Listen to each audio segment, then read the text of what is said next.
panjenengan ketahui bahwa nama saya adalah Geseh Bardo Dadi sebagai pemandu wisata di makam raja-raja di Imogiri, juga pemandu wisata di lingkungan makam raja-raja Imogiri, termasuk juga lingkungan makam Banyu Sumurup.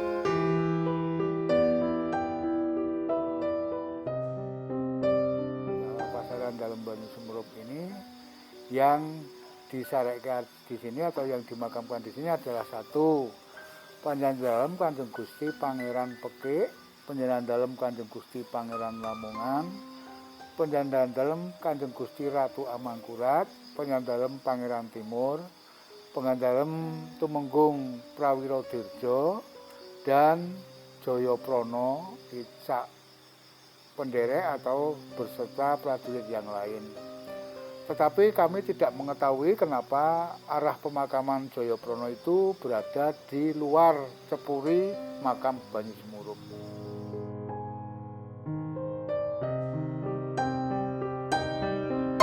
Yang dimakamkan di sini itu rata-rata dikecewakan oleh raja, disalahkan oleh raja, biarpun beliau adalah di pihak yang benar.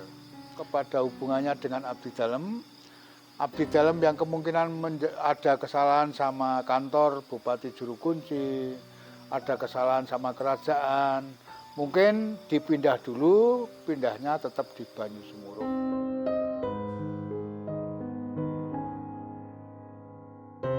Dalam riwayatnya seperti Pangeran Pekik itu diperintahkan oleh Amangkurat I untuk menyerang Bupati Surabaya karena dipandang bahwa tiada lain hanya Bupati Pangeran Pekik dan Pangeran Lamongan yang bisa mengalahkan di sana.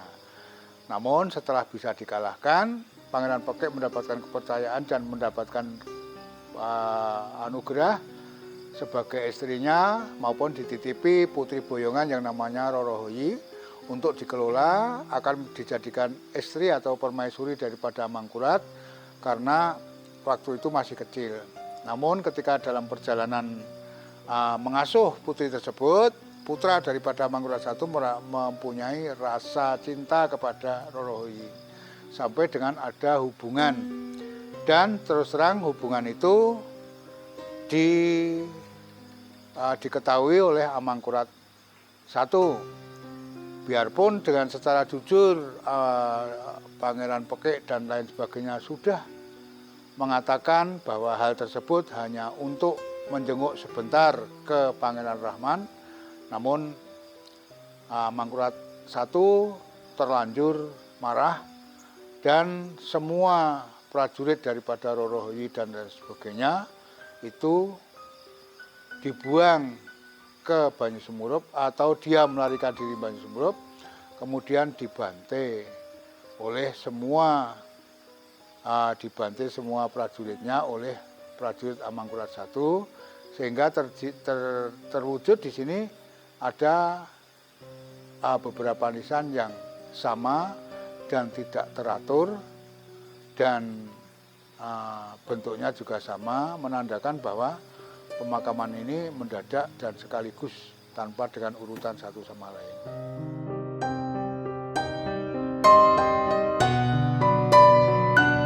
Ketika ke Banyu Sumurup ini, orang yang kemungkinan tadi sudah berkunjung ke sini lalu mendapatkan anugerah, kebetulan umpamanya saya ingin mendoakan Panjenengan Dalem ingkang semare wonten ing di Banyu Sumurup, semoga diterima di sisi Tuhan, minulya wibowo dan lain sebagainya. Tapi kawibawan kamulyan akan diminta oleh beliau untuk saya bisa dagang laris, untuk anak saya bisa diterima di Angkatan Laut, untuk anak saya bisa diterima di kepolisian.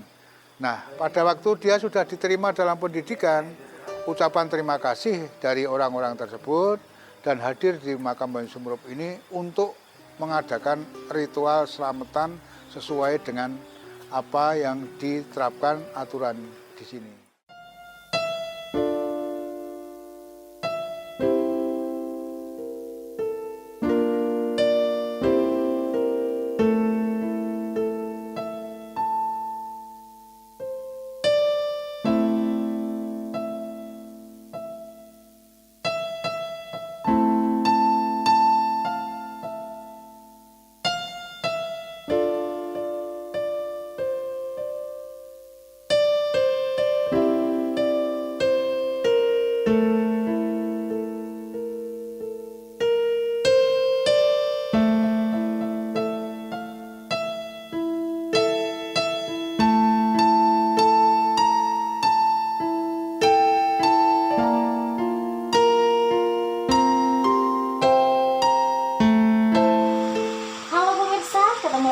saya Cici Masitoh dalam acara Napak Tilas, acara yang mengulas tentang legenda dan misteri.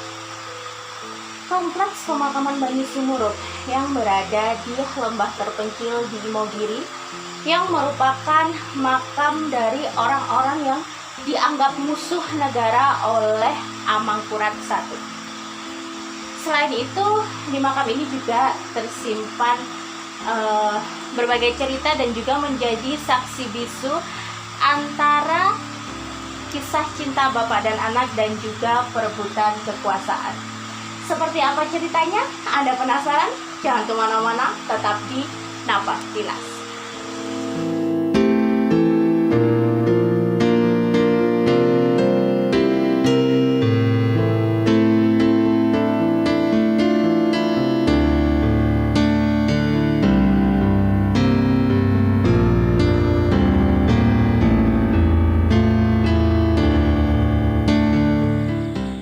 Pemirsa, sekarang saya sudah berada di Kompleks Pemakaman Banyu Sumurup. Nah, seperti apa kisah di balik Kompleks Pemakaman ini? Langsung saja kita tanyakan kepada narasumber kita.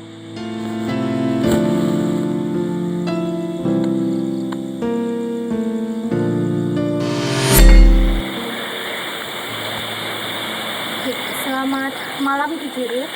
Selamat malam, Mbak Cici. Jadi sekarang kita sudah berada di dalam Kompleks Pemakaman Banyu Sumurup. Nah, menurut cerita yang saya dengar nih Kiciru, Kompleks Pemakaman ini merupakan kompleks pemakaman untuk orang-orang yang dulunya dianggap musuh negara oleh Amangkurat I begitu. Dan juga ada kabar yang beredar mengenai kematian dari Roro Hoyi itu sebenarnya seperti apa? Apakah Roro Hoyi itu dibunuh atau bunuh diri begitu? Nah, sebenarnya ini sebenarnya kisah kelam apa sih yang ada di balik makam Banyu Sumurup ini, Cici?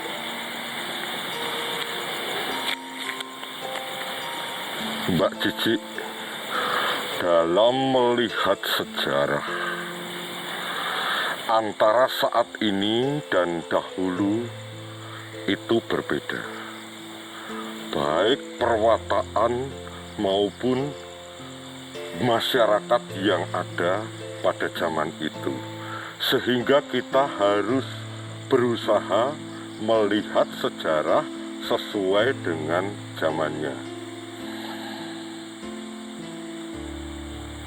Kalau orang mengatakan bahwa ini adalah tempat orang yang dianggap salah, memanglah demikian adanya, Mbak Cici.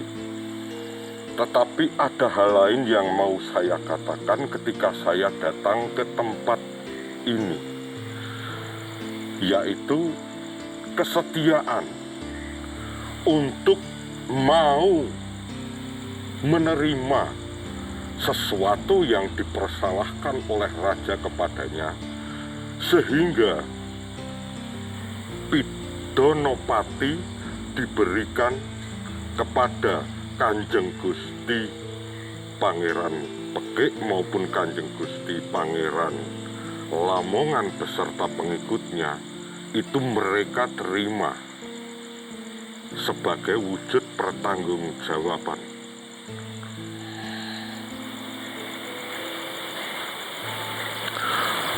Tentang kisah Roro Hoyi, saya melihat bahwa kematian dari beliau itu bukan bunuh diri ataupun dibunuh oleh kekasihnya, putra dari Raja Amangkurat I. Tetapi karena cintanya dan Roro Hoyi itu memaklumi situasi yang pada waktu itu terjadi, maka Roro Hoyi memutuskan untuk ngayut duwuh. Ngayut duwuh itu bagaimana gitu? Jadi ketika putra dari Amangkurat I datang membawa pusaka yang diharapkan oleh raja sebenarnya adalah membunuh atau mateni Rasa. Kesalahpahaman ini karena waktu berjalan begitu cepat sehingga putra sang raja memahaminya sebagai untuk memilih dia menggantikan tahta raja atau membunuh kekasihnya Rorohoi. Rorohoi pun membuat keputusan yang besar. Ketika pusaka itu terhunus, dia meraih pusaka itu kemudian ditusukkan ke dalam dirinya sebagai wujud dari rasa cinta dan kesetiaan atas janji yang pernah mereka berdua ucapkan. Jadi harapan saya, kesimpang siuran yang terjadi ini, malam ini saya katakan semacam itu, agar masyarakat tahu bahwa cinta itu kekuatannya sangat besar, bahwa wujud pengorbanan dari Rorohoi itu akhirnya membuat dirinya meninggal untuk kekasih yang dia cintai. Begitu, Mbak Cici.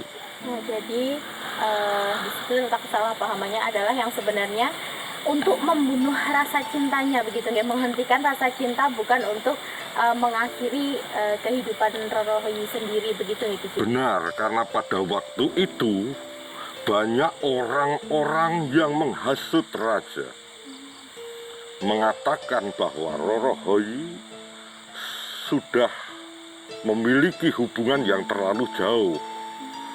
Padahal sejatinya tidak seperti itu. Rorohoi telah membuktikan kesuciannya. Rorohoi telah membuktikan cintanya. Itu, Mbak Cici. Baik pemirsa, seperti itulah kisah kelam yang tersembunyi di balik makam Banyu Sumuruk. Nah, Ki Juru, selain di dalam beteng ini, katanya di luar beteng juga ada beberapa pemakaman yang ada di sana, begitu Ki Juru. Mungkin bisa ditunjukkan kepada pemirsa di rumah? Sebaiknya kita ke sana, Mbak Cici. Baik, ya, baik. Terima kasih, Ki Juru.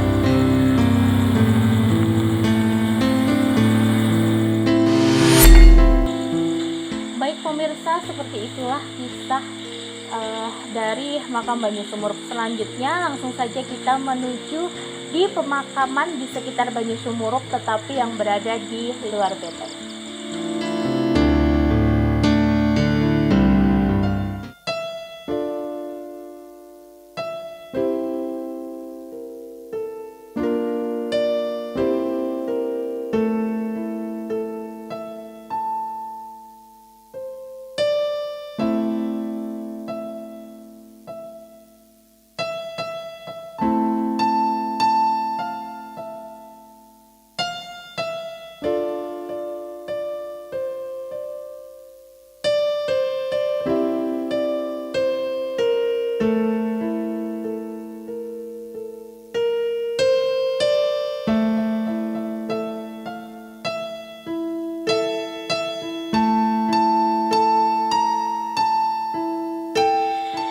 Pemirsa, sekarang saya sudah berada di sebelah makam dari Eyang Jayaprono yang merupakan penderek dari Pangeran Putih.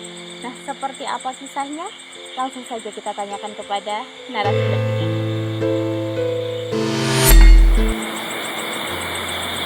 Baik, Ki Juru, kita sudah berada di pemakaman dari Eyang Jayaprono. Nah, Ki Juru, mungkin bisa disampaikan kepada pemirsa di rumah ini, Ki Juru, kenapa makam dari Eyang Jayaprono ini berada di luar beteng atau di luar kompleks pemakaman Pangeran Peki yang tadi sudah kita singgahi, begitu?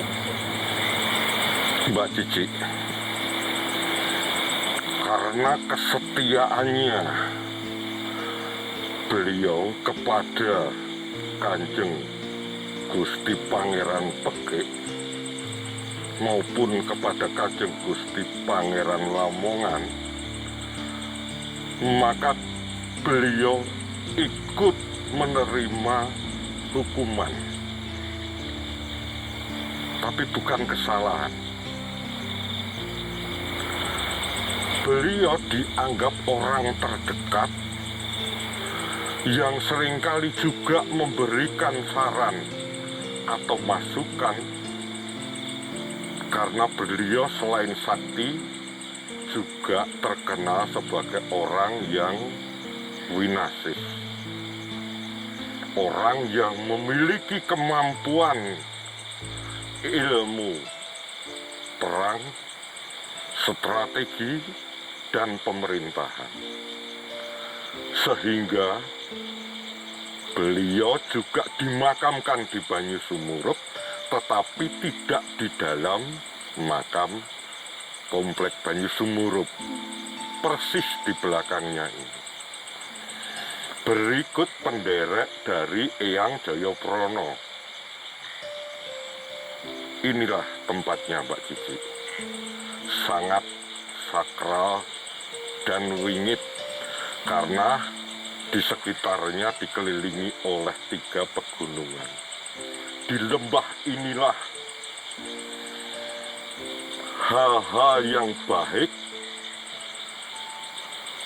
itu yang patut ditauladani oleh kita semua.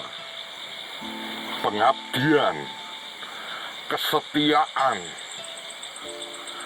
Tetapi pada waktu itu, karena ada orang-orang yang mencampur adukan percintaan dengan politik kalau bahasa sekarang, sehingga muncullah fitnah, sehingga muncullah sesuatu yang menjadikan buruk keadaannya. Tapi Eyang Jayaprana berikut pendereknya setia menerima untuk menjalani pidono pati. Begitu, Mbak Cici. Baik, Bu Guru. Jadi bukan termasuk kepada orang-orang yang dianggap musuh negara tadi, tetapi karena lebih kepada kesetiaannya kepada Pangeran Pekik, begitu ya, karena merupakan orang terdekat Mbak Cici. dari Pangeran Pekik. Nah, Bu Guru, mungkin kalau Bu Guru melihat ini sekeliling begitu ya, Bu Guru sudah terasa mungkin auranya berbeda. Nah, misteri apa sih Bu Guru yang ada di sekitar sini yang mungkin bisa Bu Guru sampaikan kepada pemirsa yang berada di rumah? Sebenarnya kalau kita mau mengamati dahulu sampai sekarang itu banyak tanda-tanda yang diberikan. Kalau zaman dahulu, Mbak Cici, ketika ada suara burung emprit gantil, itu pertanda bahwa akan ada kematian atau duka di pusat pemerintahan atau kerajaan. Kalau saat ini, Mbak Cici, pertanda itu muncul dari burung tengkek. Suara burung tengkek buto mengabarkan suatu tanda dari kematian di pusat kerajaan. Tetapi ada juga hal yang berwujud berkah pada akhir-akhir ini, mulai diungkap lagi bahwa di tempat ini, di dekat benteng ada aliran sungai kecil. Ketika orang sakit kemudian sowan ke tempat pemakaman, Kanjeng Gusti Pangeran Pekik, bila dia mendapat keberkahan, dia akan menemukan yuyu, yuyu kecil yang ada di tempat itu. Yuyu itu ketika dikonsumsi akan menyembuhkan sakit yang dideritanya. Meskipun tidak semua penyakit bisa diobati dengan sarana itu. Itu sesuatu hal baru yang diungkap oleh orang sepuh yang datang ke tempat pemakaman Banyu Sumuruk, Mbak Cici. Jadi ada orang yang datang ke sini dengan menderita sakit, kemudian menemukan yuyu itu langsung dimakan begitu saja atau bagaimana gitu? Jadi, tidak perlu dimasak, Jadi kemudian langsung sembuh begitu. dicuci. Semua pasti pakai proses.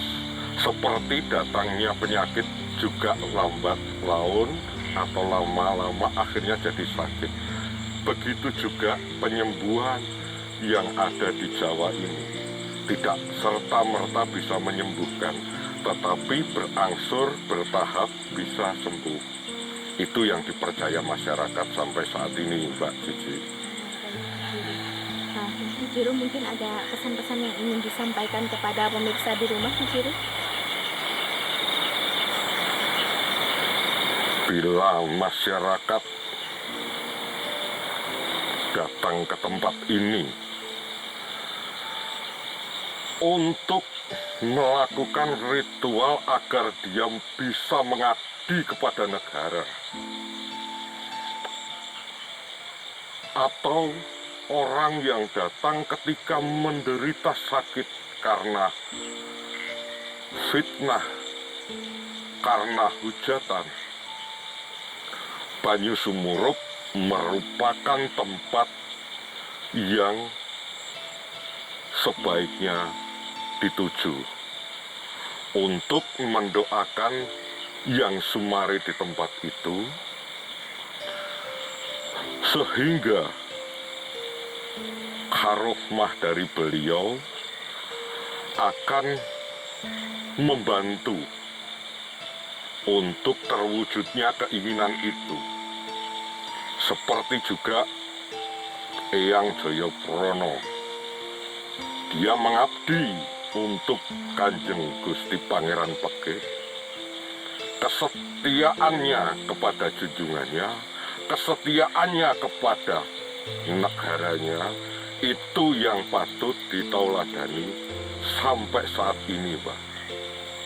Agar masyarakat tahu bahwa Banyu Sumuruk itu bukan sekedar tempat pemakaman untuk kaum keraman. Tidak. Tauladanilah kesetiaan, cinta, pengorbanan, pengabdian. Itu yang bisa saya sampaikan ketika saya berada di tempat ini, Mbak Cici. Baik, Ki Juru, terima kasih atas penjelasannya.